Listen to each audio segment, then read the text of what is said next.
Jana Sagitam Krishna Chaitanya Devam Shri Radha Krishna Padam Sahagana Lalita Shri Vishakhanvitam Scha He Krishna Karuna Sindhu Dinabandho Jagatpate Gopesha Gopika Kanta Radha Kanta Namostute Tapta Kanchana Gaurangi Radhe Vrindavaneshwari Rishabhanu Devi Pranamami Haripriye Vancha Kalpatarubhyascha Kripa Sindhavya Evacha Patitanam Pavanebhyo Vaishnavebhyo Namo Namo Namavom Vishnupadaya Krishna Prastaya Bhutale Srimate Bhaktivedanta Swaminiti Namine Namaste Saraswate Deve Gauravani Pracharine Nirvishesha Shunyavadi Paschata Desatarine Jai Shri Krishna Chaitanya Prabhu Nityananda Shri Advaita Gadadara Shri Vasadi Gauravakta Vrinda Hare Krishna Krishna Krishna Hare Hare Hare Rama Rama Rama Hare Hare Panchatattvatmakam Krishnam Bhaktarupa Swarupakam Bhaktavataram Bhaktyakam Namami Bhakti Shaktikam.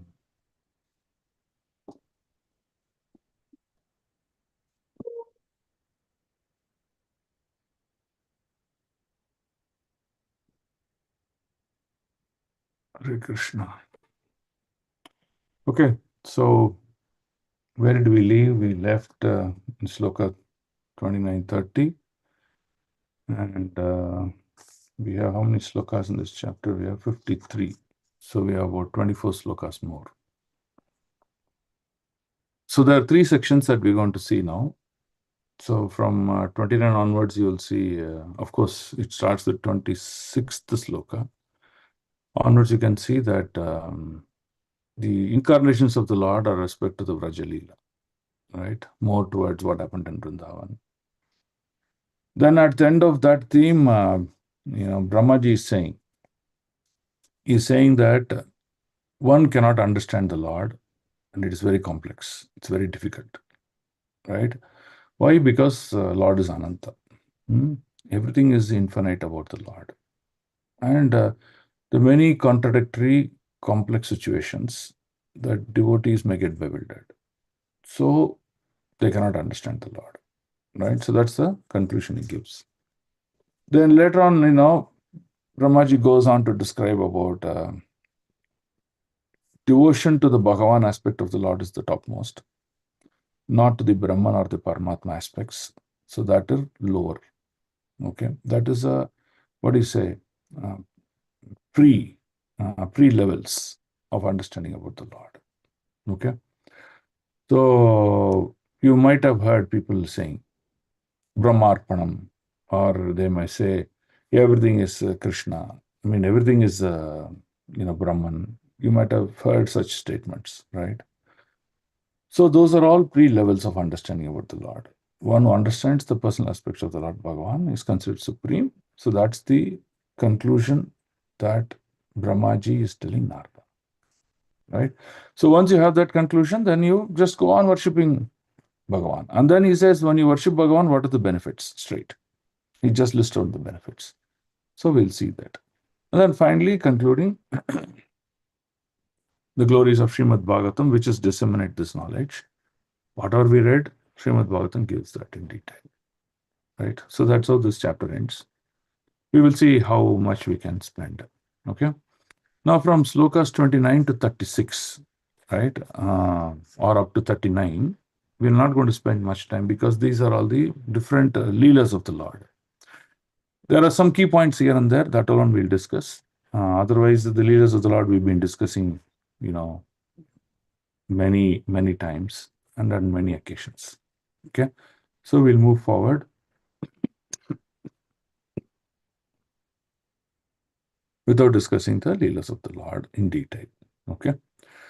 There will be other situations in the next cantos or subsequent cantos where each and every lila will go into detail. So that time those descriptions will come in greater depth. Okay. So we'll do that way and we'll move forward and try to complete it today.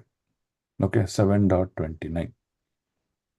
Tat karma divyam yivayan nishayanam davagni nasuchi vane parid paridahyamane Unnesyati vrajamato avivasittanta netre pidapya sabalo anadigamya viryaha. On the very night, on the day of chastisement of Kaliya snake, when the inhabitants of Rajabhumi were sleeping carefully, there was a forest fire blaze due to dry leaves. And it appeared that all the inhabitants were sure to meet their death. But the Lord, along with Balrama, saved them simply by closing his eyes. Such are the superhuman activities of the Lord. So this pastime is the fire demon pastime that we have discussed a lot. Okay, so we'll go to the next sloka, 7.30. Granitayadyad upabandam amushyamata sulvam sutasya natuttat amushyamati Yajambato ashyavadane bhuvanani gopi samvikshya sankita manaha pratibodhitastit. When the cowherd women, Krishna's foster mother Yashoda, was trying to tie the hands of her son with ropes, she found the rope to be always insufficient in length. And when she finally gave up Lord Krishna, then Krishna reciprocated.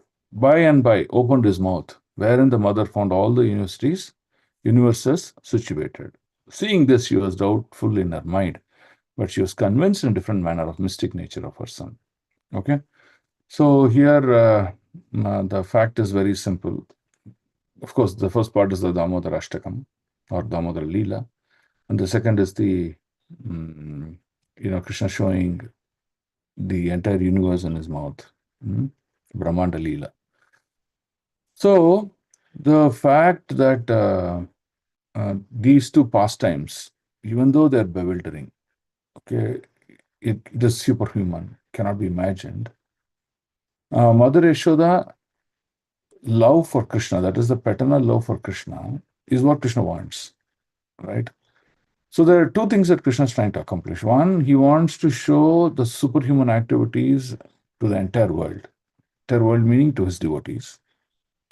But to Mother Yashoda, he does not want to show these activities that will bewilder her and then stay away from Krishna, right? So Krishna plays the dual pastime here, where even though the mother is astonished, okay, she thinks it is mercy of Narayana and her son that the son is able to do something phenomenal, right? So, for example, now let's say, one of our children wins an Olympic medal, right? So, one may think that he's being trained so well, or he put a lot of effort to got the medal. Or one may think that the medal just comes to him because he's influenced by the world leaders, right? So if she thinks in the latter, her consciousness changes. If she thinks the former, her consciousness changes, right? So even though the latter is true in case of Krishna and Yashoda, he covers it by his internal potency, so that Mother Yashoda continues demonstrating her motherly love. Okay, so that's this pastime is mentioned here. Okay, I'm hoping that you're all very clear about the scheduled incarnations of the Lord, right? In that scheduled incarnation of the Lord, this is a subset which is called activities of Lord Krishna. In activities of Lord Krishna, what are we trying to teach? Saying that how Lord performs superhuman activities, right? So in that, in the Vraja Leela, it is more detailedly mentioned about Lord pastimes. Okay.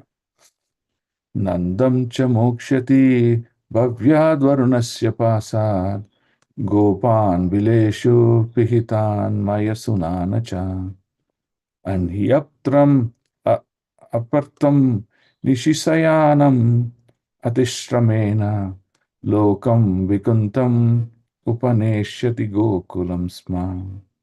Lord Krishna saved his foster father, Nanda Maharaj, from the fear of demigod Varuna. Okay. So now what happened? Okay, let's look at this translation. Release the cowherd boys from the caves of the mountain, for they were placed by the son of Maya. Also, to the inhabitants of Vrindavana, who are busy working during daytime and sleeping soundly at night because of their hard labor in the day, Lord Krishna awarded promotion to the highest planetary in the spiritual sky. All these acts are transcendental and certainly prove without any doubt about the God. So the Varuna pastime is very simple. Like many others, Varuna Devata also desired to see that Swayam Rupam form of Krishna, that the Shyamasundara form of Krishna. So he said, whatever I do, Krishna won't come. It's better I capture his father Nanda Maharaj, right? So if I capture him and take him away, Krishna will definitely come.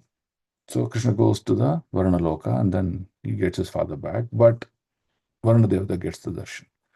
So in the entire process, even though the snake swallows Nanda Maharaj, it protects the life of Nanda Maharaj. He just goes into unconsciousness state. He doesn't get into any other state, right? Now look at this. Varna, because the inhabitants of Vrindavan are always engaged Krishna Krishna in constant meditation on personal Godhead in a particular form of samadhi or trance or bhakti yoga. They had no fear of miseries or material existence. This is a very key important aspect. Right? So samadhi here refers to one aspect of their devotion. Okay. I want to worship my Lord in this aspect. Okay. And that is one's individuality. And Srimad Bhagavatam says that individuality has to be respected. Okay. So now, what the Vrajavasis did, they were constantly meditating Krishna. It may be some of them like the form of Krishna, some of them, always just want to be associated with him. Some of them wanted to just discuss and glorify his pastimes, like that. Many, many methods that they took to do. So that means when you do a particular type of devotion or bhakti on a continuous basis, where the end state is Vishnu Smaran, okay, such is called a samadhi, right? So, for example, let's say you're chanting the holy name.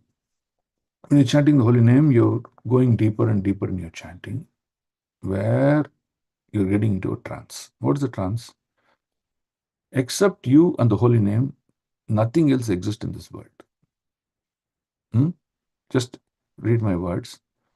Except you and the holy name, nothing else exists in the world. That is the state at which you reach. Okay.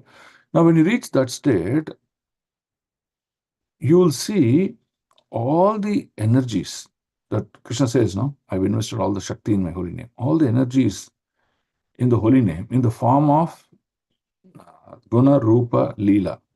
That is form, pastimes, and Guna. All of them, they manifest from the holy name, and you will just experience it. Okay, that's the state of reaching samadhi by chanting the holy name. Okay, where there's nothing else existential that your mind is wanting to deviate or you want to even think about it. Okay, that's called the samadhi or transcend bhakti yoga. Okay, so many people achieved samadhi, transcend bhakti yoga by chanting holy name, by remembering the pastimes of the Lord, continuously playing them. They'll feel nothing else is valuable in life. Okay, and in fact, what are we are chanting? That's the goal. Why we are not able to reach the goal? Because of improper chanting, right?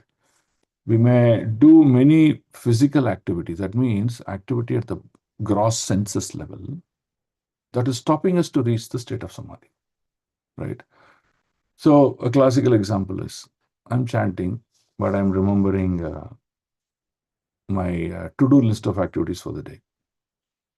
Okay.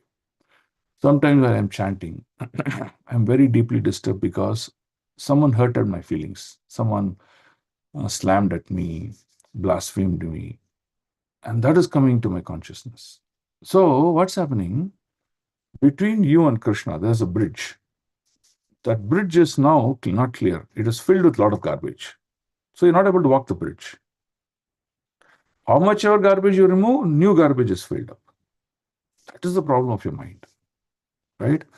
So, at devoting samadhi state trance, he will have a clear bridge connection established between him and the Lord, and he will see eye to eye. That is what is called as state of samadhi. Okay? In this, they had no fear of miseries of material existence because there's no material concepts here. So, for example, today, let's say I have fear. What's the fear? Will I get my salary for this month? Because I didn't do my job properly. I have fear. Okay, what if I don't get my salary? I can't do this. What if I can't do this? Then I'm problem. So you see, the fear is cascading in nature.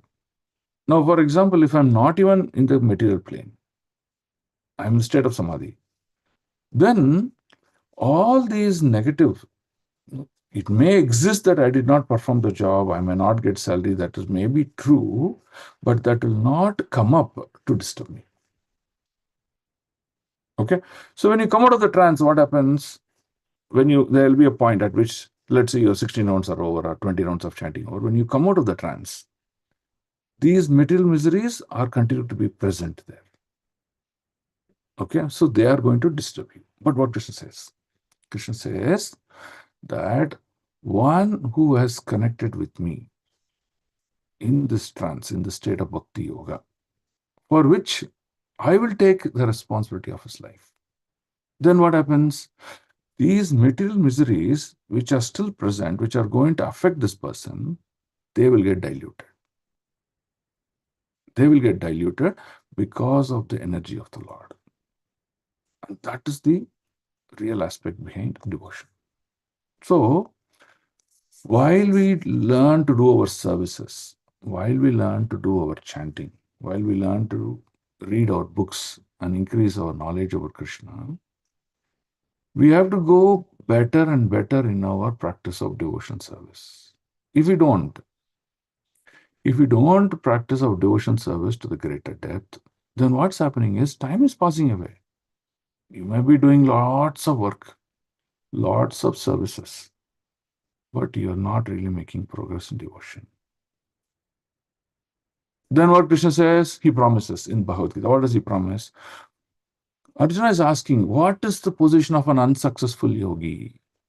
Then Krishna says, yeah, he may be born in an opulent family or in the family of a Vaishnavas or Brahmanas, or I may make him remember his past life so that he can understand the entire Bhagavatam and Bhagavad Gita to practice again. Like the Krishna gives many options. But those options are present for what is called as an unsuccessful yogi. Who's called an unsuccessful yogi? This is the one. Okay. So, my point here is, yes, learning Bhagavatam is all good, but practicing Bhagavatam is the key. Practicing Bhagavatam is called experiential learning. Learning Bhagavatam, hearing Bhagavatam is theoretical. Yes, I heard. So that's why devotion service begins with Shravanam. Yes, that's the first thing that you do. Yes, you hear. You hear or you read, both are called Shravanam. Reading and hearing is both are Shravanam. Okay. But practicing that is Kirtanam and Shravanam, Smaranam. And that is called experiential learning. So if you don't get into experiential learning of Bhagavatam, then Bhagavatam remains theoretical. One may narrate beautiful stories, one may recite excellent slokas, but still bhakti is not manifested. That is the point here. Okay. There's something interesting. Can someone read the second part of the green highlight? Hare Krishna Prabhu, Dandavat Pranam. Here it is clearly mentioned that the inhabitants of Vrindavana were extensively busy in the hard labor of their day's work. And due to the day's hard labor, they were engaged in the sound sleep at night. So practically, they had very little time to devote to meditation or to the other paraphernalia of spiritual activities. But factually, they were engaged in the highest spiritual activities only. Everything done by them was spiritualized because everything was dovetailed in their relationship with Lord Sri Krishna. The central point of activities was Krishna, and as such, The so-called activities in the material world were saturated with the spiritual potency. That is the advantage of the way of Bhakti Yoga. One should discharge one's duty on Lord's behalf, and all one's actions will be saturated with the Krishna's thought, the highest pattern of trance and spiritual realization. Hare Hare, Hare Krishna. Okay. So look at this. So what is the difference? Now, we are also having hard labor throughout the day and sound sleep at the night. Okay.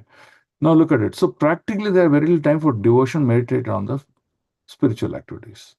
But Prabhupada says these Rajavasis were engaged in higher spiritual activities only. Why? Very simple. This is the consciousness. What is the consciousness? For them, their life is about Krishna. They have not a life about their children, their job, their house, their bodily comfort, nothing. Their life is only about Krishna.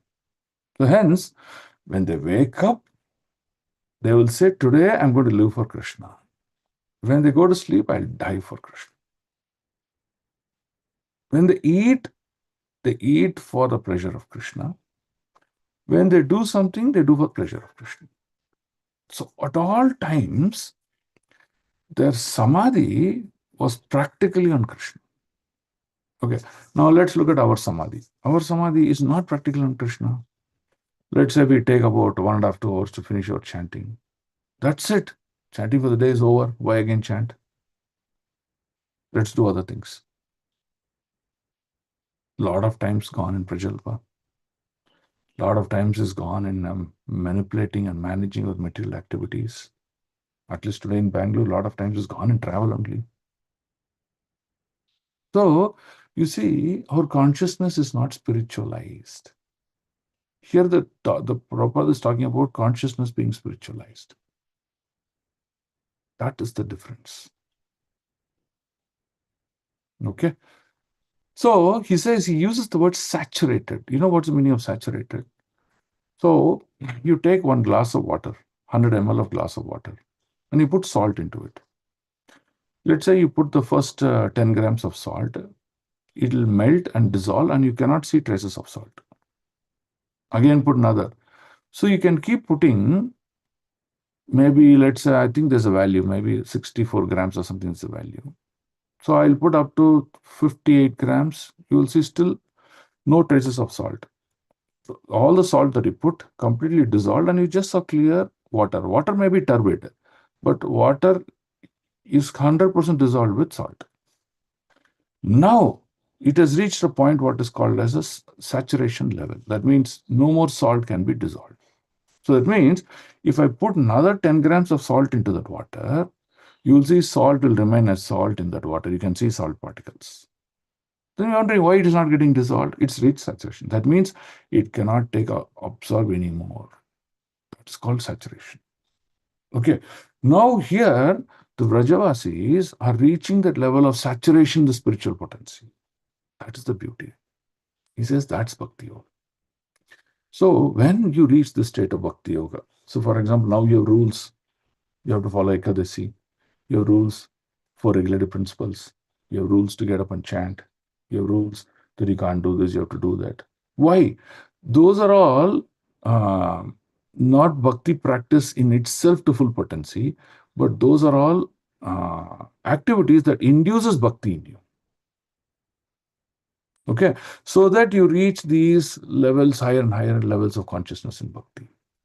They induce bhakti in you. Okay, now when you reach the saturation of these spiritual activities, then what happens?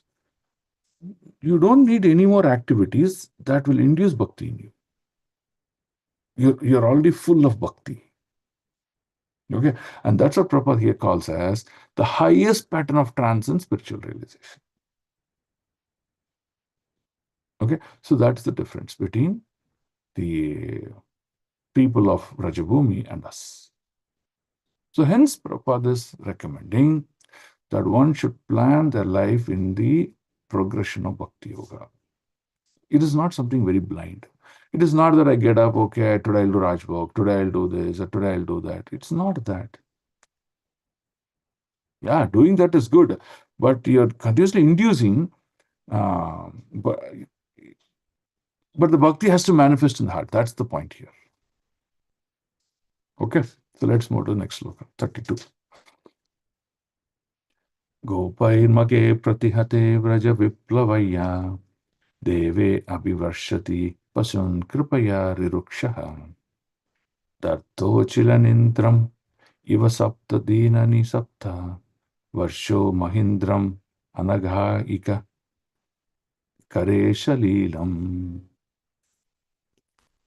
When the cowherd men of Vrindavan, under instruction of Krishna, stopped offering sacrifice to King Indra, okay, the whole tract of land known as Vraja was threatened by and being washed away by the constant heavy rains for 7 days by Indradev. Lord Krishna, out of his causeless mercy on the Vrajavasis, held the Govardhan hill, even though he was a very young boy, like 7 years old. He did this to protect the animals from the onslaught of water. Okay. So we say, no, Krishna is a protector. Okay. So this is how he protects. Okay. Now, there are two contradictions here. Now, Krishna is telling in Bhagavad Gita, for example, if you take 3.12, 3.11, 3.10, 3.11, 3.12, right? What Krishna is saying? Krishna says that one should offer sacrifices for the pleasure of demigods. When the demigods are pleased by your sacrifices, you will also be pleased. So he's talking about a cooperative alignment between men and the demigods, by which prosperity will reign to all. Okay, so he says that one should know to please the demigod. That's what he says. But this is in the pre-evolution stage of bhakti practices. Okay, but once you come to the higher stages of bhakti practices, you don't need this. That's the point here. Right? Now, earlier, why we needed to worship demigods is because we don't have the concept of worship, accepting someone superior to us. We are atheistic. We are thinking we are the topmost. We are independent.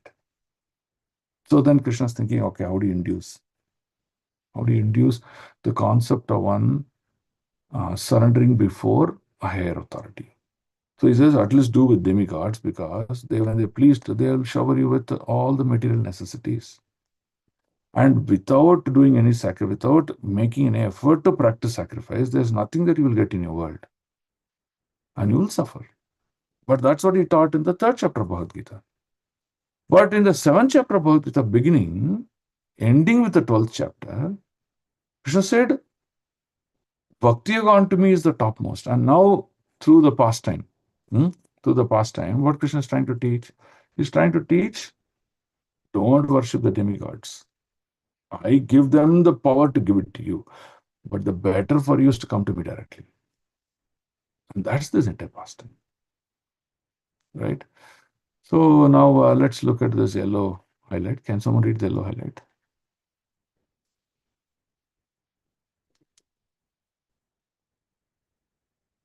Hare Krishna Prabhuji, Dandavat Pranam. Yes. Read, Mataji. Actually, there is no need of offering sacrifices to the demigods for their services if one is engaged in the service of the Supreme Lord. If is the key. If word is the key.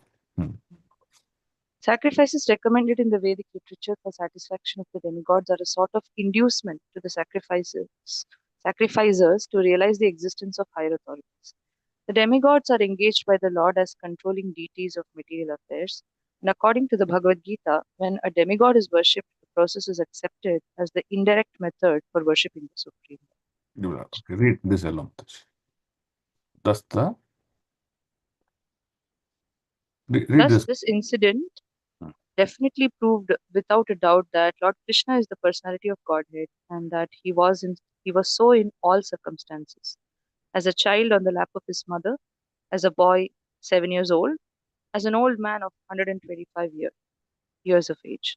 In either case, he was never on the level of the ordinary man, and even in his advanced age, he appeared a young boy, 16 years old. These are the particular features of the transcendental body of the Lord. Okay. So this is how Krishna's position is superhuman. Mhm. Okay. So Lord not only demonstrates an activity to nourish us, but Lord also gives us transcendental instruction. Here, for Nanda Maharaj, he gave the transcendental instruction. What is it? All this worship of Indradev all these years is fine. Henceforth, stop. You're not going to make any progress. Right? So that's the biggest change he's bringing in. So he's advancing the consciousness of his devotees. The same thing Krishna is also doing with Arjuna. With Arjuna, what is he doing? With Arjuna, he's advancing his consciousness. It is not that Arjuna knows Krishna or doesn't know Krishna. That is secondary. Through Arjuna, he's advancing our consciousness. That's why reading Gita cover to cover and understanding the why Krishna is speaking a particular sloka in the particular context is very important. That's what you have to understand. That is your next level of understanding. The first level is okay, first 6 chapters is all about connection with Krishna in various ways. All these things are difficult. Let's connect on Bhakti Yoga platform. Yeah, that's the first level of understanding. Then what you do, 7 to 12, you just practice Bhakti Yoga and you're done. And 13 to 18 is more about how do you manage yourself while you practice Bhakti Yoga, right? Because you will get into material tribulations. You will be influenced by Prakriti in many, many matters, in many, many ways. So how do you manage them? And become finally successful. And 18th chapter, he just summarizes it. This is Bhakti Yoga. So this is what we learn Bhakti Yoga in the initial stages of our practice. But the later and later stages of Bhakti Yoga, the practice of Gita, you learn more deeper. What do you learn? You have to learn contextual and meaning of a particular sloka in a particular situation. For example, in Dhyana Yoga, that is chapter 5 and chapter 6, Krishna says, while you practice yoga, why is the need to talk about Bhakti Yoga? There's no need. But Krishna will speak. So you have to understand why Krishna is talking about, even though meditative aspect Krishna is recommending is very hard, but why Krishna is telling meditate on me, on my 200 form of my rupa, is what you will benefit. Why Krishna is saying that? That understanding is your advanced stages. When you understand that, then you will see Bhagavad Gita is very simple and easy. You will remember which sloka, why, when it comes when. You can speak to anyone. At that state, repeat it, Prabhu, once. Yes. See, for example, in chapter 6, okay, the last sloka is Yoginam api sarvesham matgatena antaratmana. Now he says, Krishna is telling who's the best of the yogis here? Who's on trance on me? But which chapter we are in? We are not in the Bhakti Yoga chapters. So then why Krishna is telling here? That's what you have to understand. You're getting my point? Yes, Prabhu. So you have to understand the sloka and contextual meaning. For example, in chapter 7, in chapter 9 and 10, Krishna says that everything that you see supreme in this world is nothing but my manifestation. For example, you see water, you see the taste of water is because of me. You see a great mountain, it is me. Me in the form of a mountain. Me in the form of a tree. Me in the form of a holy name. Me in the form of water. So what does that mean is, it's not that Krishna melts and becomes water. No. Krishna is represented in one of the material energy, Bhumi Rapo Nalo Vayu, where you can realize Krishna when you see that the best out of it. That is what it means. So you go to the contextual meaning and understand it better and better. That is the next level of understanding. Okay. So here, what is the contextual understanding? See, look at it. This is the contextual understanding. Let me highlight this with a different color. Oh, the whole thing gets colored. So look at this highlight. This is the contextual understanding. Sacrifices recommended in the Vedic literature for satisfaction of demigod are a sort of inducement. I only induced you in the chapter 3 of Bhagavad Gita to make you what? To sacrifice, to realize the existence of higher authorities, so that you will know there are higher authorities. I have to bow down. I have to request them. They will award me something like this, by which I can live happily. That is the consciousness you build. but you build higher and higher consciousness. That's why you see, as you read Bhagavatam, your consciousness will progressively become stronger and stronger. That's the beauty. So one should read with greater detail and attention, not once or twice more. Okay? Okay, good. Let's go to the next sloka, 33.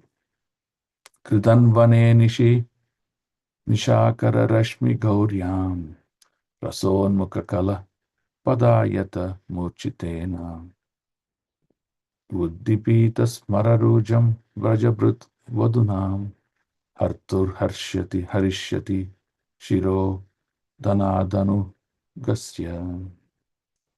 When the Lord was engaged in his pastimes of rasa dance in the Vrindavan forest, enlivening the sexual desires of the wives of inhabitant Vrindavan by sweet and melodious songs, a demon by name Shankachuda, the rich follower of Kuvera, kidnapped the damsels, and Lord cut his head from his trunk. So this pastime, I don't know. I hope that most of you know. So Shankachuda,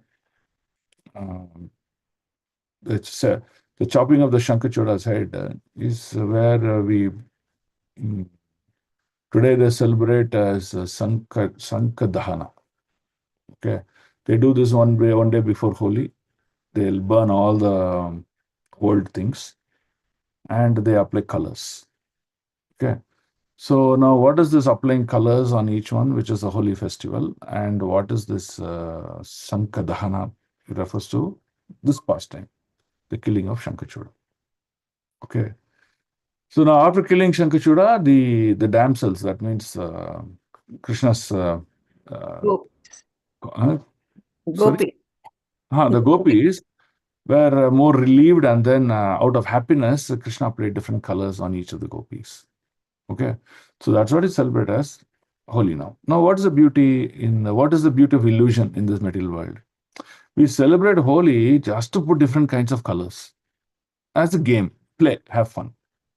But we don't develop why this festival manifested, what happened, and what are we supposed to do through this festival. That is lost. So you see, this is the problem in Kali Yuga. Okay, the purpose behind is lost. Just the activities, enjoined and engaged and enjoyed. Okay, so that's the process that's being talked about here. Okay. Yes, there is a question. Let's see what the question is. Now, Holika Dahana is Prahlad Maharaj, that pastime, right? This is okay. If you look at this pastime, it is mentioned here. See here. It comes in the month of Falguna. Falguna is the start of spring. So spring starts somewhere in the month of March, February, March, like that. Spring will start. Okay. So look at it. The demon Shankachuda was killed by the Lord during his pastime at Horika in the month of Falguna. The same ceremony is still observed in India by burning the effigy of Shankachuda one day prior to Lord pastimes of Horika, generally known as Holi. So that is not Holika Dahana. Holika Dahana is Prahlad Maharaj, where what's his name, Hiranyakashipu's sister, she get this boon that she will not be burnt by fire. She holds Prahlad Maharaj and then she's trying to burn him up, but she gets burnt. But that is misconnected here. Okay. Here also it's written Horika, no Prabhu. Yeah, Horika is written, but this Horika doesn't refer to the Holika. Okay. That is, Holika is the name of the demon who tried to burn Prahlad Maharaj. Yeah. So devotees got confused that Holika Dahana and this are same, but this is more referential to Shankachuda being chopped. So this is called as what Dahana, Prabhu? Holi. They just celebrate it. But Kama Shankadahana. Dahana antara, they also say Kama Dahana anta when they light the fire. That I don't know. Maybe they are contextual that They use that word. Shankachuda was taking away the gopis. No, maybe they're referring to Kama somewhere like that. Okay, so this is the purpose behind Holi. Okay, so let's go to the next sloka. So now this sloka just refers to, great rishis are also confirming on this. Okay. Now let's go to 7.36. Kalena militadiyam avamshraya nirnam stokya yusham sva nigamo batadura paraha avirhitastva anuyugam sahir satyavatyam vede drumam vitapaso vibhajishyati sma. Okay, something's funny.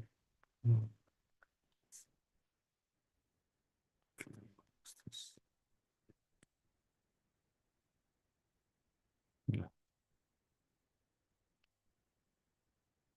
Okay, so here it says, we have read this in chapter Canto 1 about Vyasadev, in the life of Vyasadev. But here is saying, the Lord himself is incarnation of son of Satyavati as Vyasadeva. That means here it is confirmed that Vyasadeva is Lord's literary incarnation. Okay, in literary incarnation, what happens? So, in the first expansion, Lord taught Srimad Bhagavatam or the Vedas to Brahmaji.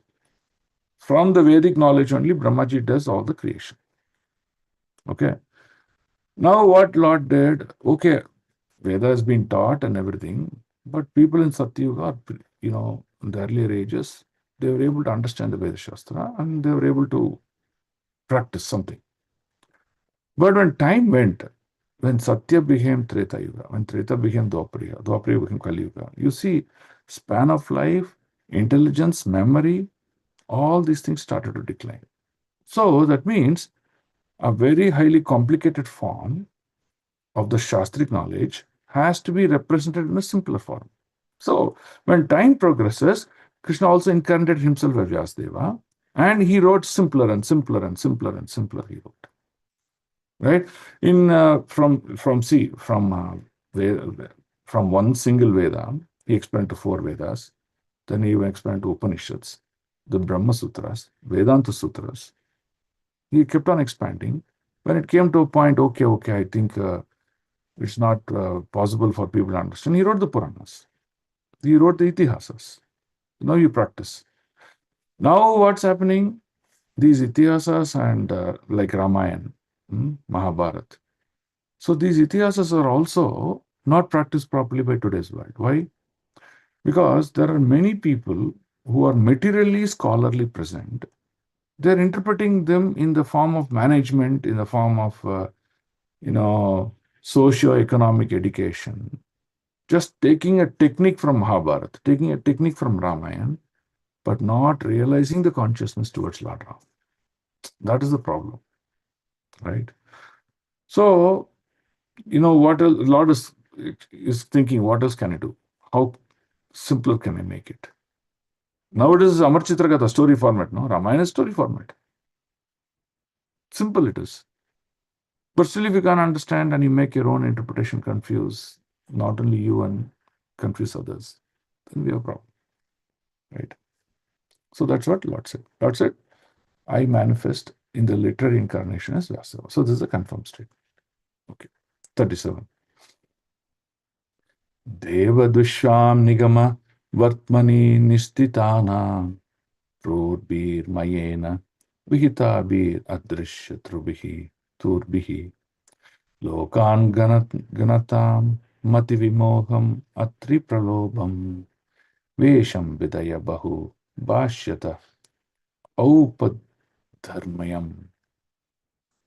When the atheist, after being well versed in the Vedic scientific knowledge, annihilate inhabitants of different planets, flying unseen in the sky on well-built rockets prepared by great scientist Maya, the Lord will bewilder their minds by addressing himself attractive as Buddha. Will preach on sub-religious principles. Okay, so now here what is being told is we get bewildered by performing certain aspect of Vedic. See, Vedic is a scientific knowledge actually. Okay. So they are using that in an improper direction. That means, see, for example, a knife, it is made. This knife made in different options. Once you made the knife, you can use it to cut your vegetables. You can use it to scrub some very hard, dirt sitting. You can use it to,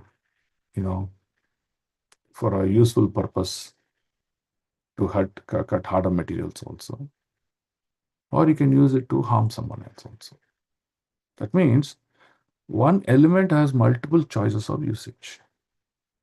So, the Vedic scientific knowledge, when it's misused because of illusion of the Maya, then what happens? The whole society is marching towards the wrong direction. So then Lord had to incarnate as Buddha to reset the direction and go into the right one. Otherwise, the purpose of human birth is what? Is to realize Krishna and go back home. If the purpose is not met, then the meaning of creation itself is lost. So hence, the Buddha incarnation happened. But this is very interesting. There's something interesting here. Can someone read this yellow? Shall I read, Prabhu? Yes, read, Mataji. This incarnation of Lord Buddha is not the same Buddha incarnation we have in the present history of mankind. According to Srila Jiva Goswami, the Buddha incarnation mentioned in this verse appeared in a different Kali age. In the duration of life of one Manu, there are more than 72 Kali Yugas, and in one of them, the particular type of Buddha mentioned here would appear. Lord Buddha incarnates at a time when the people are most materialistic and preaches common sense religious principles. Such ahimsa is not a religious principle itself, but it is an important quality for persons who are actually religious. It is a common sense religion because one is advised to do no harm to any other animal or living being because such harmful actions are equally harmful to he who does the harm. Hare Krishna. Hare Krishna, right? So you please understand, ahimsa itself is not religious in principle by itself, right? Ahimsa is what? Withdraw. Withdraw from activities that are harmful. That's what is ahimsa means, right? But that does not mean, what is religion? Religion, the real meaning of the word religion means a method or a technique that you will apply to establish love to the Creator. That's the meaning of religion, right? Religiosity means application of that understanding. Oh, I'm supposed to love my Creator, and that is religion. How do I do that? Is religiosity. And the methods and detailed step-by-step execution is religious practices. So these are the three words that you should understand, right? So if I don't know how that the purpose of life is to love my Creator, then the religion does not exist. Okay? So that's what will happen in Kali Yuga. In Kali Yuga, what happens? Once the golden age completes, golden age is just a, what do you say, like a tax holiday. Government is going to tax you. But the government said, we are going to heavily tax you, but 3 years we will give you holiday. You don't need to pay tax. After that, you will be paying. So the tax holiday that you get from the government is the golden age currently. That means in Kali Yuga means no God consciousness. Kali Yuga means, very difficult times. People will quarrel, disagree, and kill each other. That is the nature of Kali Yuga. So today in Kali Yuga, existence would have been very tough, but we are still existing, building temples, worshipping the Lord, chanting holy name, is because of the presence of the golden age. Okay? So golden age is a tax holiday. So now, even though I'm supposed to be suffering 100 times than what I am, but I'm getting that relief is because of the mercy of Sri Chaitanya Mahaprabhu. Okay? So if you realize this, then what you'll do? You'll go practice very, very seriously. That's it. There's nothing that I want to do in my life. Right? So this ahimsa is not religiosity. Okay? It is a intermediate withdrawal principle from a heinous act. Okay. So let's, and that too, the Buddha that we're talking about is not the Buddha that is being mentioned here. Okay, so now who's this Buddha? So who's this Buddha is, what happens?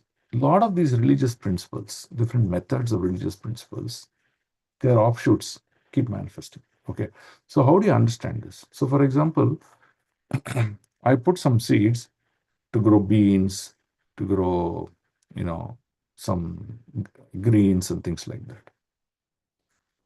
Now I've done the harvest. Okay, all the bean seeds that I put sprouted, and I produce more beans. Now all those plants have been harvested, so that means the plants are no more useful. So I'll remove all of them. Till the land, all done. Now you see, suddenly some more beans will sprout. You're wondering, how is it possible? I've already removed everything.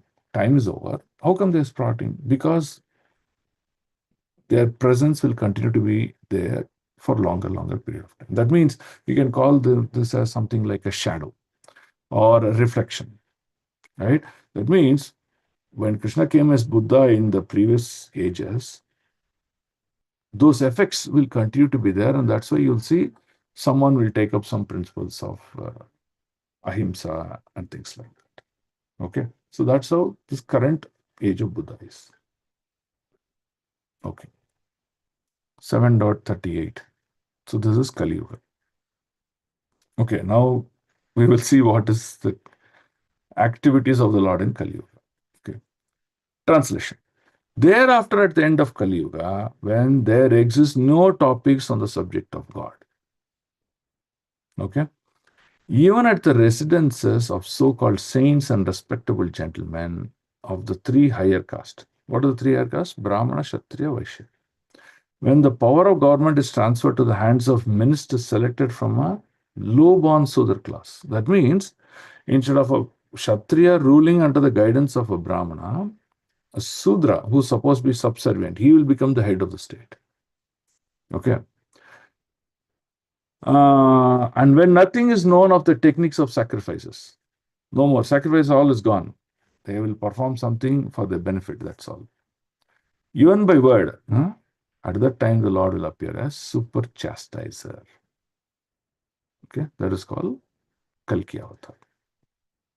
In Kalki Avatar, the Lord only showers only one mercy. Otherwise, 99% my mercy is withdrawn. Okay, what is that one mercy? The Lord will say, why are you suffering in this body? Because this body is a combination of gross and subtle. The subtle aspects are your consciousness, intelligence, mind, and all those things. And your gross is your 5 gross elements. Okay. Now, even though I give you a new birth so that your consciousness can, improve by association with something, you are not improving at all. Every birth, you are only degrading, but you're not improving.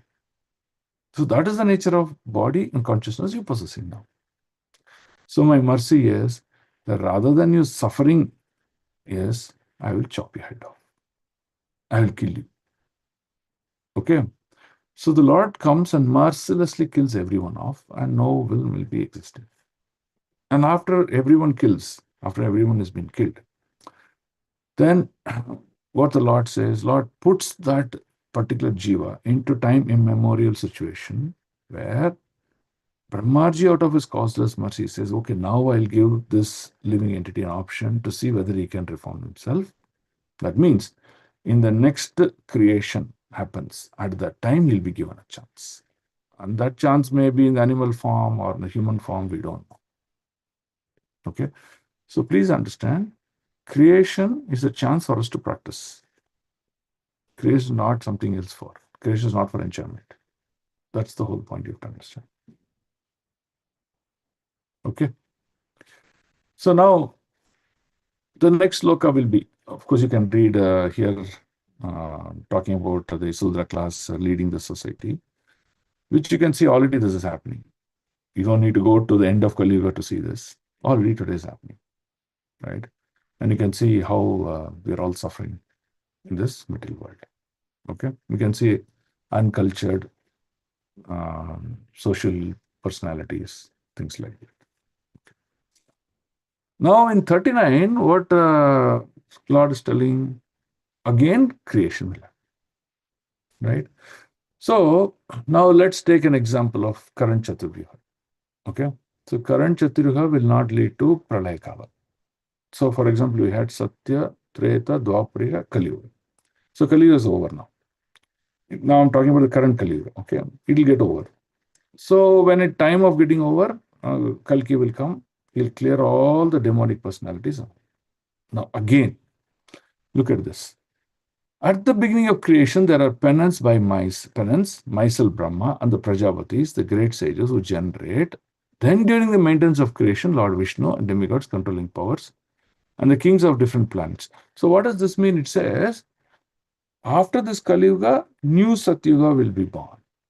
When the new Satyuga is born, Brahmaji, by the creation of the Prajapatis, will create super good souls, and they would come and re-manifest this entire, planet. Okay? That's what, once that creation happens, then Krishna says, I'll maintain. And the time comes, we'll ask Shiva to annihilate. So that's what it means. Okay? So you can see that when this Kali Yuga gets complete, like how it was Monday today, tomorrow is Tuesday, Satyuga will begin on Tuesday. Right? That's what it means. Okay. Any doubts so far? Are we good? Hare Krishna, Prabhu. Yes, Prabhu. Prabhu, the dharma, definition or the meaning you gave is the same as Savai Pumsam Parodharmo Eto Bhakti Radhokshay. Yeah, same. Is it not, Prabhu? Both are same. What you have given. Yes, religiosity. Okay. Thank you, Prabhu. Yes, Prabhu. Balabhadra Prabhu. Yes. Hare Krishna, Prabhu. Prabhu, the difference between the teachings of Buddha and actually when Krishna came as Buddha, what is the main difference? Because he teaches that Shunyavadi. Yeah. So in the Buddha, that Krishna came as Buddha and then taught ahimsa. Okay. Even though he taught ahimsa, but he was directing people directing the consciousness towards religiosity. That means, okay, we are going to stop all these nonsensical deviations in the form of Vedic science, but we're going to get back to the real purpose of religiosity. What is the real purpose of religiosity? Dharma, religion, that's what you have to get to. So, even though the Lord made a U-turn, he directed them towards religiosity. But in the current Buddha, you see, he only talked about ahimsa and nirvana and ended there. He did not redirect them on religiosity. That will be the difference. Okay, Prabhu. Okay, Prabhu? Thank you, Prabhu. Yeah, Hare Krishna. Anyone else? Okay, let's move forward. Hare Krishna, Prabhu. Last sentence, can you repeat, Prabhu? In this Buddha, what he did? So now let's say you have your son, Mataji. You're telling him let's say he's very naughty. Okay. You're telling him you can't do all these things because what you're doing is causing trouble. It's very dangerous. You may hurt yourself, or we may lose money. You'll get a bad name. Like that you're telling him. So you're telling him, stop all these things. Okay, good. Now he's asking a question. Okay, mommy, I'll stop all these things. What should I do? Every day get up in the morning. You don't have an answer. Okay. So now through the help of your guru, you are trying to tell your son, okay, now I have an answer for you. Instead of doing these bad activities, do these good activities, cultured activities. Get up in the morning, nicely take bath, eat good food, recite some slokas every day for 5 minutes. So you're negating him for something, and then you're giving him good practices and good direction. Okay. That is what is directing towards religiosity means.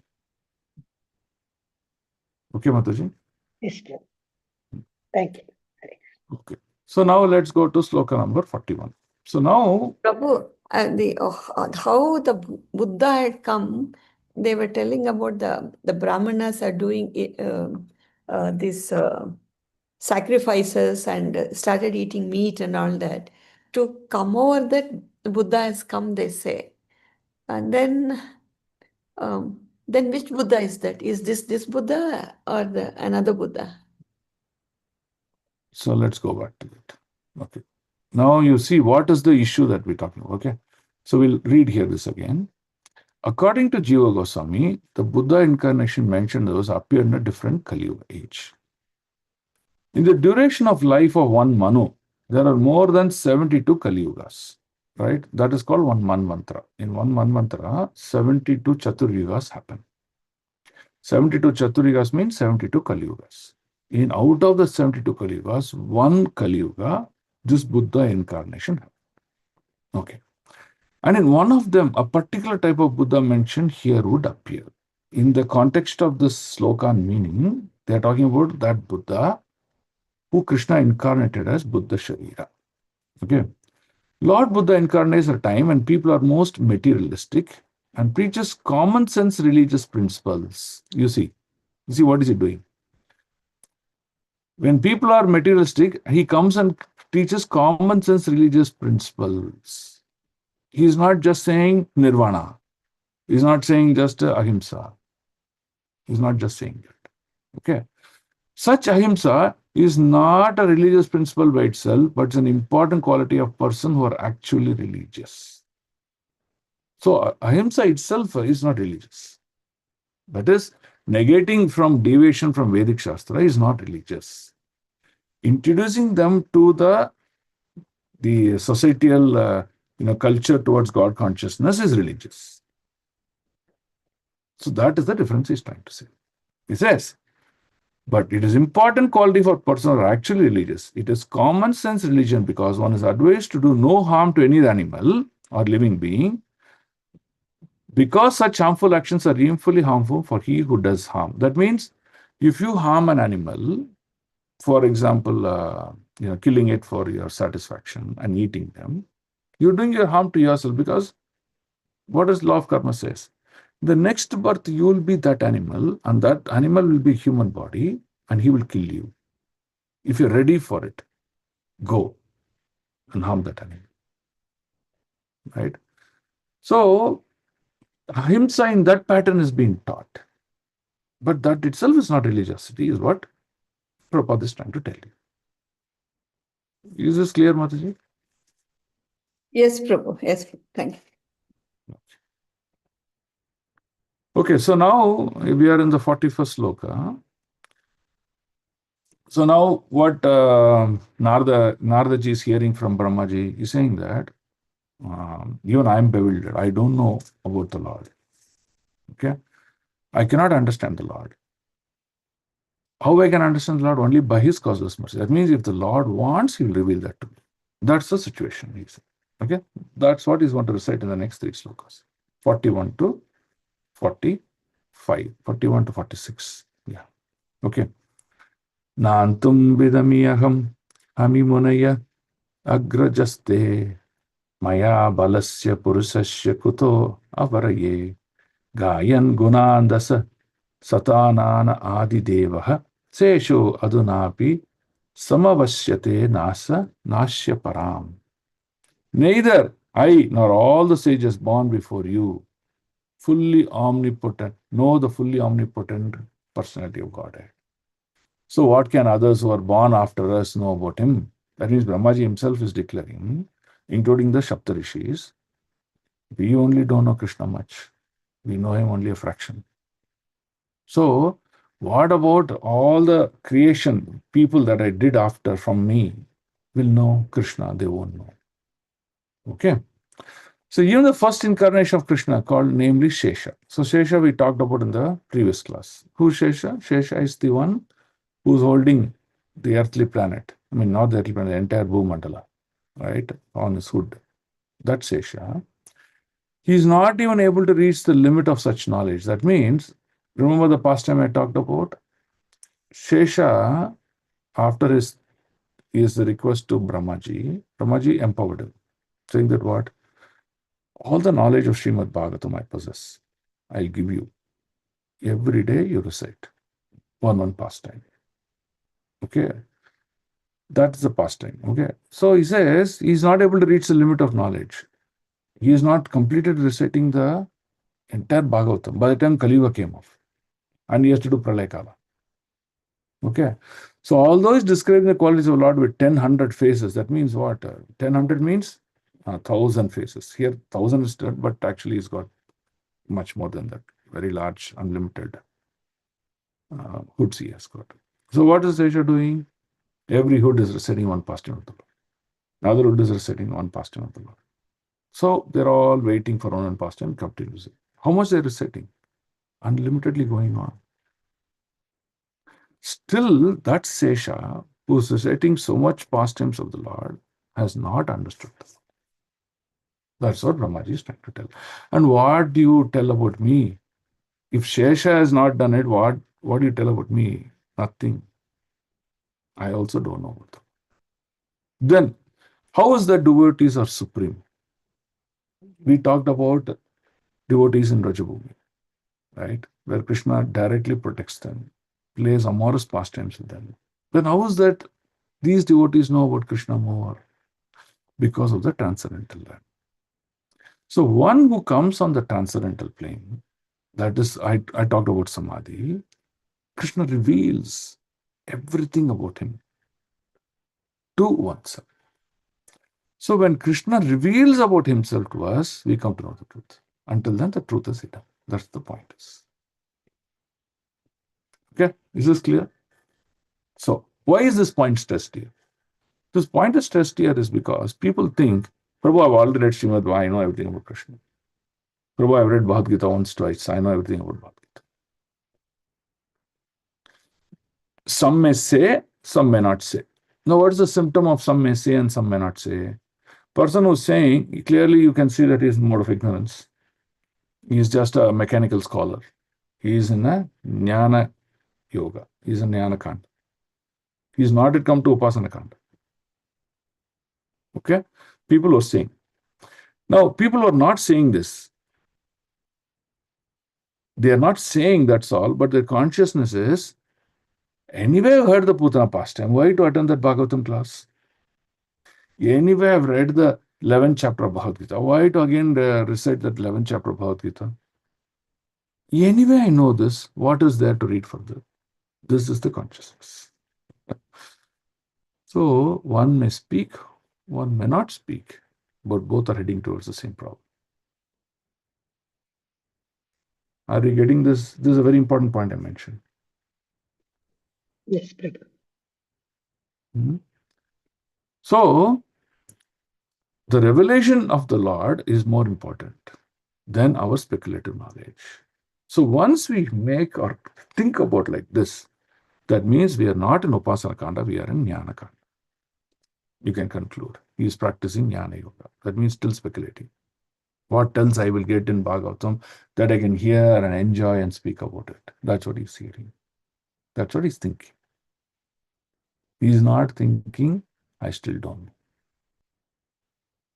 This is a very, very important consciousness, which is very applicable in today's world. That's why you see many devotees are not doing Shravanam, Smaranam properly because of this consciousness.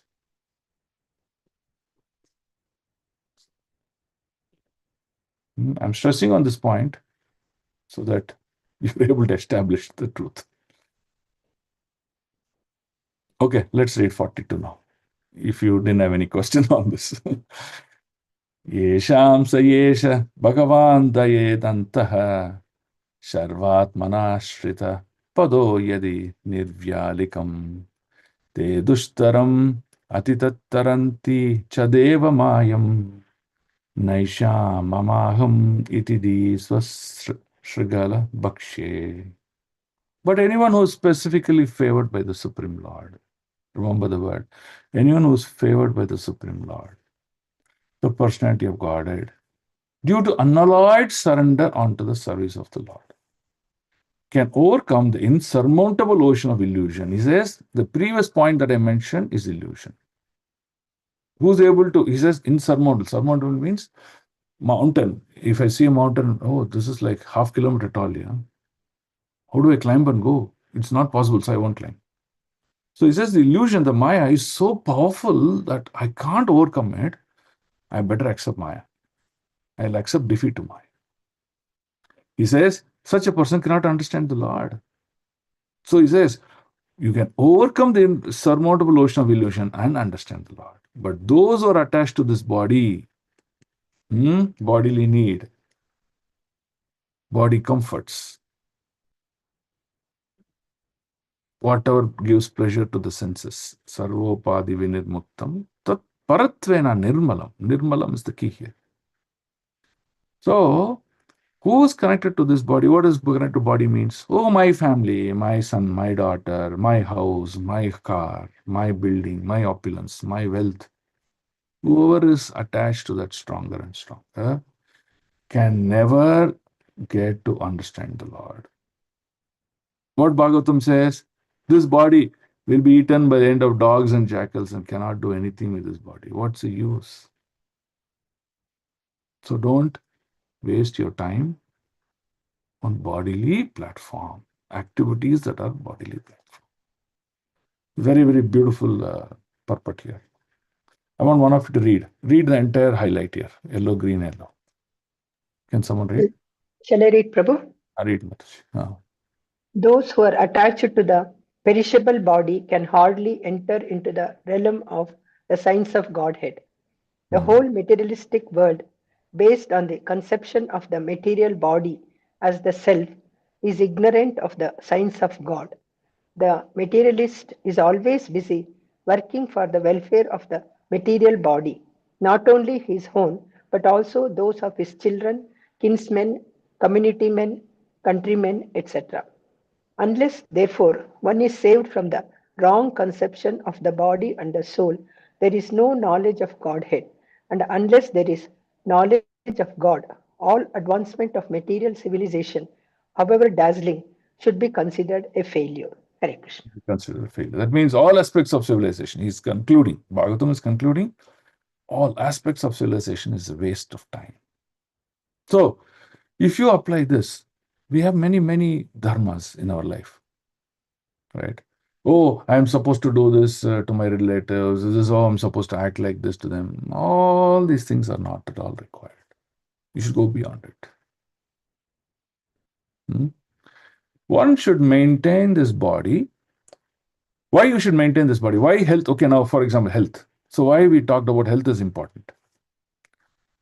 Then only we have good mind to concentrate. Very important. When the physical body, right, is fit, hale, and healthy, then the mind functions in the right state of, the right state. When the mind functions in the right state, the consciousness can be beautifully mended, can be molded, can be beautifully taken into the lotus feet of the Lord. If the mind is disturbed because of the bodily functions, then the consciousness evolution will get truncated, will get stopped. So, all of us have a death day, which is definite. Some may die at 70, some may die at 80, some may die at 90. It does not matter. But until the death day, keep your body hale and healthy. Keep your mind in the proper, it should call proper frame. What is proper frame? That means it is not tilted, it is not improperly mounted, nothing. Mind should be in proper frame and develop your consciousness. Use your body and mind to develop your consciousness towards Krishna. That's why it is important. So keep your health. It is not, the Shastra is not telling keep your good health and stop there. No. Then what will happen? We'll become Mayavadis. No. Keep your good health so that you can engage this body, the senses, in understanding Krishna. When we do that, we reach perfection of life. Otherwise, whatever we may achieve, we may become the star hero, we may become a great CEO in a company, we may amass wealth like anything. All these things are considered failure. Simple failure. It's a matter of time. Go back and think the day you were born. If you are 70 years old, just see, like that 70 years went away. If you're 40 years old, just think 40 years went away. That means time is so fast. Just a matter of time, you'll reach your last day. And when you reach your last day, when you have not accomplished in mending your consciousness, you missed the opportunity in this human form of life. Gone, waste. So don't miss. Who will miss an opportunity? A fool. A person who's not intelligent will miss the opportunity. So become intelligent. Think. Read Bhagavatam purports and think. What does it say? What should I do? And act accordingly. Okay.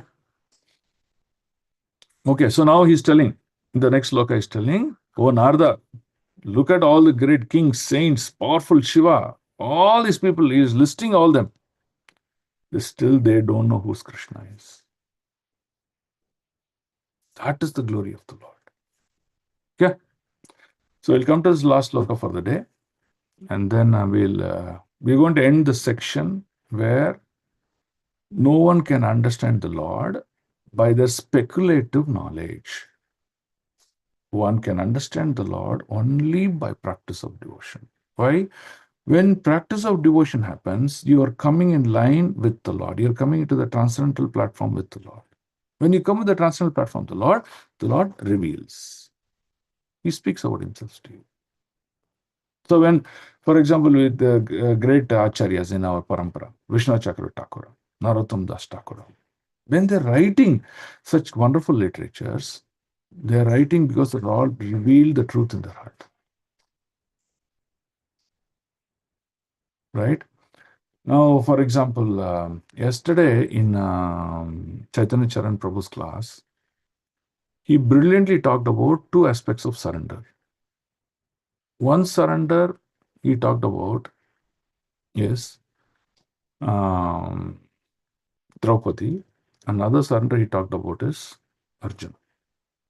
He said, both have surrendered, but look at the effect of surrender and the path of surrender. Okay, so he took the example. For example, let's take example of Draupadi. How she surrendered. She always was devoted to Krishna. There's no doubt about it. But the surrender was lacking. So Krishna said, okay, I'll test you. So the testing is unrobing or disrobing her in front of thousands of people, which is the worst thing that can happen to women. Removing the dress of women in front of thousands of people. That too, she's not ordinary woman. No, she's the queen. Queen of Hastinapur. Such a high status, when you do that, that's the worst thing that can happen. So Krishna is trying to test. And it took time for her to surrender. But when she surrendered, she gave up everything. She lifted her two hands and gave up everything. Krishna, you are the only one, and there's no other one to save my life. So he says, this is one aspect of surrender. He took Arjuna as an example. And how did Arjuna surrender? Arjuna was confused. He says, I don't know whether to fight this battle or not. If I fight, these problems come. If I don't fight, these problems come. I don't know. I'm just confused. I don't know what to do. He took the example of Prabhupada. Prabhupada landed in Boston. He said, he looked at left. He looked at right. He said, which way I should go? I don't know. So Krishna showed him the direction. So like that, Arjuna, when he was surrendered, when he was confused, Krishna taught him the Gita. When Krishna taught him the Gita, what he did? He lifted Gandiva. So in both scenarios, you see what the surrender left to is, in both scenarios, the surrender left to the one point, are you a Krishna's man? Are you having Krishna in the center of your life? Are you the center of your life? That's it. In Arjuna's case, what happened? Whatever principles that he had, he just left everything and said, Krishna, you want me to fight it, I'll fight. You want me to keep quiet, I'll keep quiet. You want me to do this, I'll do. Yantra Rudani Maya, we are just an instrument. This body is just an instrument. And Krishna said, I'll use this as an instrument at your service. Whatever you want, Krishna, I'll use that for you. That is Arjuna's conclusion. But Prabhu, in front of Arjuna, only Krishna was there. I mean, I'm just asking you this, but in front of Draupadi, all the elders were there. And then when nobody was telling, then she goes to. Usually that's what, I mean, we do. We take an advice from the seniors and all that. Then finally nobody is helping, then we surrender to the Lord. See, either you go through a devotee to the Lord or directly to the Lord, there's no difference. Okay, but I'm not talking about the method you go. I'm talking about what is the state of consciousness at the time of your surrender. That's the difference between two methods of surrender with Draupadi and Arjuna exhibited. Okay. Okay. Yes, Prabhu.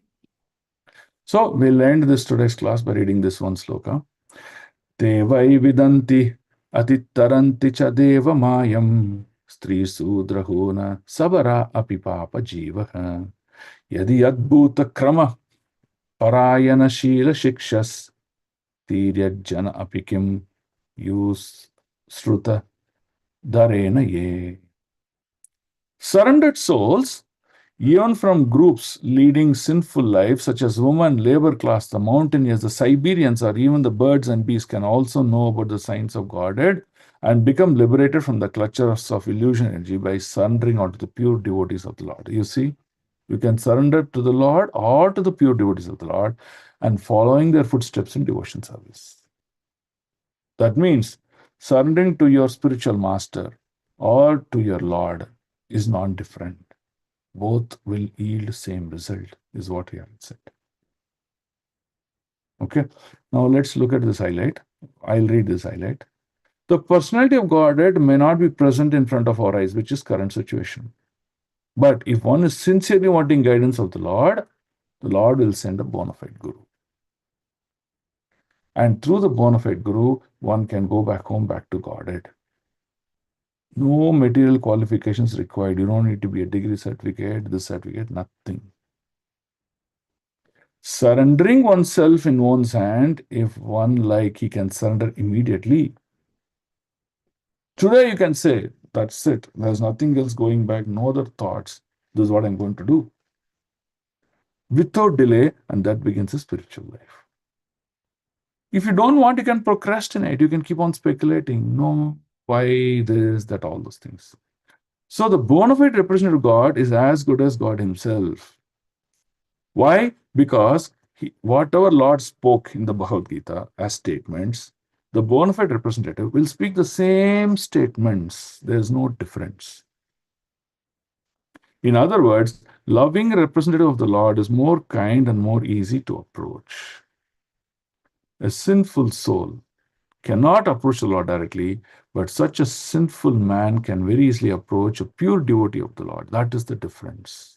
We have no eligibility to approach the Lord, but we have eligibility to approach a spiritual master. So through him, we reach Lord.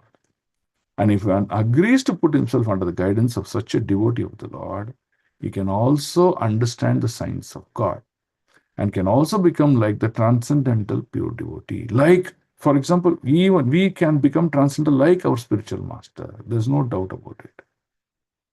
So this is the point that Chaitanya Mahaprabhu harps on. I'll tell you what Chaitanya Mahaprabhu says. And thus get liberated back to home, back to Godhead. So realization of signs of Godhead and relief from the unnecessary uses of struggle or existence are not at all difficult for the willing candidate, but they're all difficult for a person who do not surrender. Okay. Now, what did Mahaprabhu say? Mahaprabhu says, but by one following their spiritual master, their consciousness, their activities, their qualities, developing the knowledge about the subject matter, their practices, he will become at par, qualitatively same as the spiritual masters. Why he said that? Because when time evolves, so for example, we had Prabhupada, then we had, after Prabhupada, we had Prabhupada's spiritual disciple, who is our spiritual master today. Now time will come, as like Prabhupada left, our spiritual master will also leave this world. Then, who will take up this movement? Is it the end of the movement? No. Then what it says, each one of us have the role to play that. So, whatever qualitativeness and this thing our spiritual master exhibited, we demonstrate that and we become the guidance for the next generation. That's what Mahaprabhu said. That's why he said, I need 1,000,000 gurus in order to teach this whole world of Krishna consciousness. Okay? So, you taking up these practices, being an initiate disciple of your guru, and learning the subject matter, proliferating this knowledge to the rest of the world as your duty becomes the primeval importance in the practice of bhakti. And that's why Prabhupada said, preaching is the essence. Is this point clear to all of you? Yes, Yes, Prabhu. Prabhu. But I don't know how far we can do. See, according to your capacity, Krishna never says, go conquer the Himalayas. Some can. You cannot. You may only walk a small foothill. But according to your capacity, you do your duty. That's it. Okay. So we'll stop here. We've spoken a lot today. And we will try to take up questions and see what we can give the best. Okay. Karandara Srimad Bhagavatam ki jai. Yes, Prabhu. Thank you so much, Prabhu. Such a wonderful class.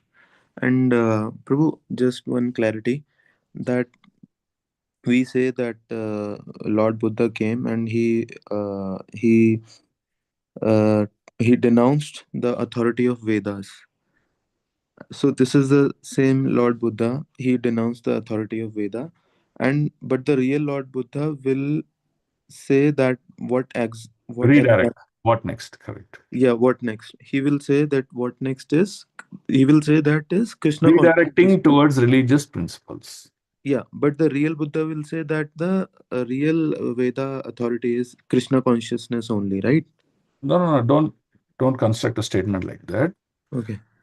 The Buddha who came in one of the Kali Yuga out of the 72 Kali Yugas did that. Okay. In the current Buddha time period that we are in, he just stopped at ahimsa and nirvana. He did not take it to the next level. So you cannot equate this to what happened to that Buddha, is the point at our conclusion. That's all. Rather than saying he will do, he will not do, fact as in this is what happened. Okay, bro. Okay, bro. Yeah, and second question, not related to this, can I ask? Not related to this class. So I have a question, bro. We have read that when Brahmaji was angry, from his forehead, Rudra appeared. So that Rudra and Sadashiv both are different. Okay. So that's Shiva Tattva. So that we will talk very detailedly. Maybe one day we'll take Shiva Tattva class. Okay, bro. Okay. So there are many in a summary, there are many Vaikuntha planets. Okay. And like we have planet called Aniruddha planet, Aniruddha Vaikuntha planet. Just like we have Goloka, we have Aniruddha Vaikuntha planet. In Aniruddha Vaikuntha planet, you go, it will be 400 form of Vishnu. Okay. And his name is Aniruddha. He is the lord of that planet. Okay. So he dictates. He's like the king of the planet. It's a Vaikuntha planet. Everything is transcendental. But the living entities there, they worship Aniruddha as the supreme. Okay. So like that, there are many, many planets. One of the planet like that is called Sadashiva, where Lord Vishnu, in the 400 form of Lord Vishnu, he is the Sadashiva, the head of that planet. Okay, clear, Prabhu? So far clear? Yes, bro, clear so far. That Shiva, that Sadashiva, he manifests into 11 Rudras. Okay, that 11th Rudra is Lord Shiva, that is currently who's present in this planet or in this material world. He actually is above, he's in between, he's between the spiritual material planet. So that is Lord Shiva today. Okay. Whom are we referring to? Okay. So from our understanding point of view, that 11th Rudra which manifests into a personality of Lord Shiva is the one who comes out of the forehead of Brahmaji. Okay. Okay, to perform these pastimes of, whatever pastimes that are there in Bhagavatam, perform. That's all. That is the Shiva who gets married to Daksha Prajapati's daughter. Okay. Okay, so to understand Shiva Tattva, maybe we can spend time one day and then we go through the full detail. Okay, and Who, Prabhu, who the 11 Rudras are, how they manifest. okay, Prabhu. What is the nature of the 11 Rudras and why Rudra comes like Shiva? We can understand the Shiva Tattva very clearly. But to one understanding you have to make, right? Prabhu, where does curd come from? Milk. Milk. So that means in one way you can say milk and curd are same. Yes. But in other way you can say curd is a differentiated or a variegated format of milk. Yes. Okay. So that means Shiva is one way expansion of Vishnu, but his avatar is different to do a different function. Yes. That's what you have to understand. And Prabhu, when Mahapralaya happens, so he will still be there or he will be... No, there are many kinds of pralaya, no? So for example, when a Chaturviha completes, there's one pralaya. That is Kali Yuga becomes Gati Yuga. Yes. Okay, now in Kali Yuga, what has all happened, Prabhu? In Kali Yuga, you'll see all the earth is digged and the oil is drilled out. Yep. Okay, then all the fisheries, the living aquatics are all killed by continuously taking them eating. There's no more aquatics at the end of Kali Yuga. Okay. Then most of these mountains you see, no, around us, they'll all be drilled, granite will be taken, metals will be taken, this will be taken, everything, all the mountains become flat. Yes. So you'll see as time progresses, the material creation, that means when Krishna says, Bhumi Rapo Nalovai, the material creation will be completely exploited and nothing will be left. Yes. Okay, now what Krishna does? Now through Brahmaji and Daksha Prajapati, they'll induce the rishis. And the rishis, by their mystic potency, by the chanting of the Vedic mantras, all these resource and energy that was devastated by the human beings will be recreated by them. That's it. Okay. For example, we have Aravalis, these mountains. No? They may go flat one day. They'll be reconstructed. Yeah. Just like you reconstruct a building. No? You reconstruct building now. Yes. They will reconstruct mountains. That's all. So that is one pralaya. Okay. Next pralaya is what? When Manu changes. When Manu changes at the end of every 72 Chaturvyas. Yes. Now we are in the 7th Manu. Vaivasvata Manu. The first Manu was Swayambhu Manu. Yep. Okay. So when Manu changes, Indra changes, and all the Devatas, demigods, like we have many, many demigods, no? 3.3 crore demigods, all of them will change positions. That means one of us may become demigod if we desire so. The old demigod will come back. For example, Bali Maharaj, who is in the Sutala Loka, will become the next Indra. He is waiting for that position. Okay.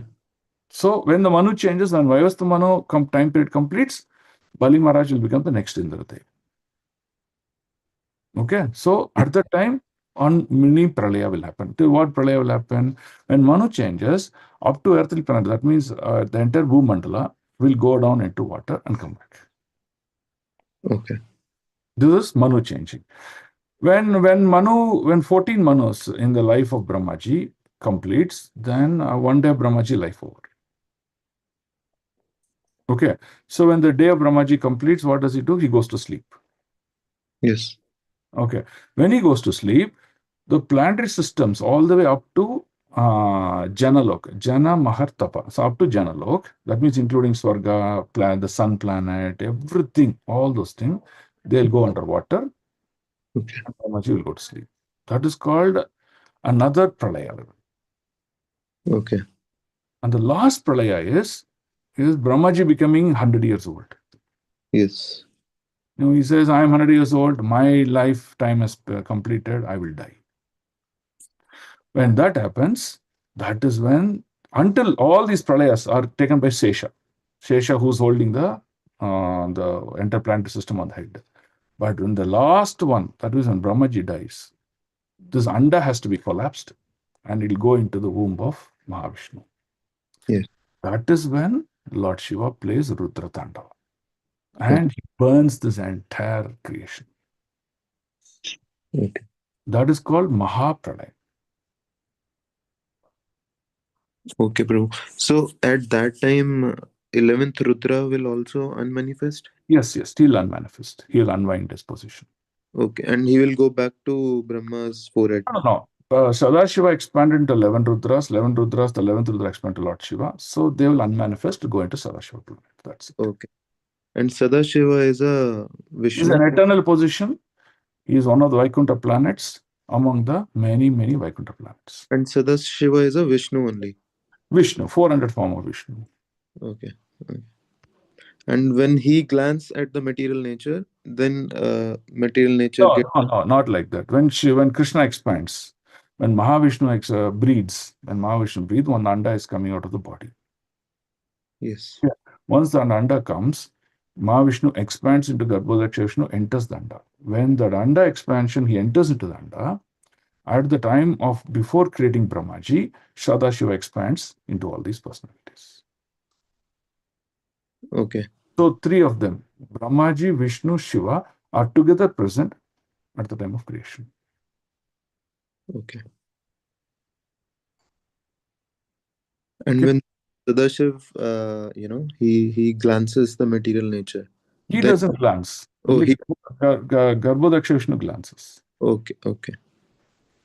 He expands as Shiva, that's it. No more role for him. After that, everything is Mahavishnu.